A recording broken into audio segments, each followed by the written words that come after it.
ka reaguar pas hedhjes së shortit në të cilin kjo parti ka marrë numrin 113.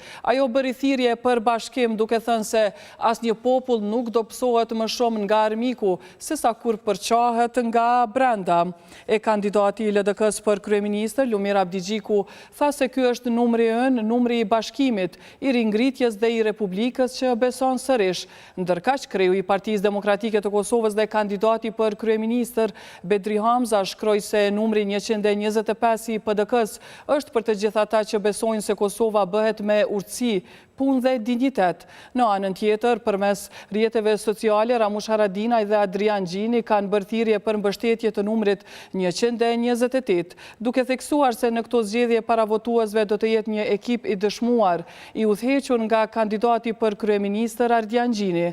Ndërkohë lëvizja vetëvendosje, të cilës i ra 116-shi, shkroi shkurt në Facebook numri i fitores.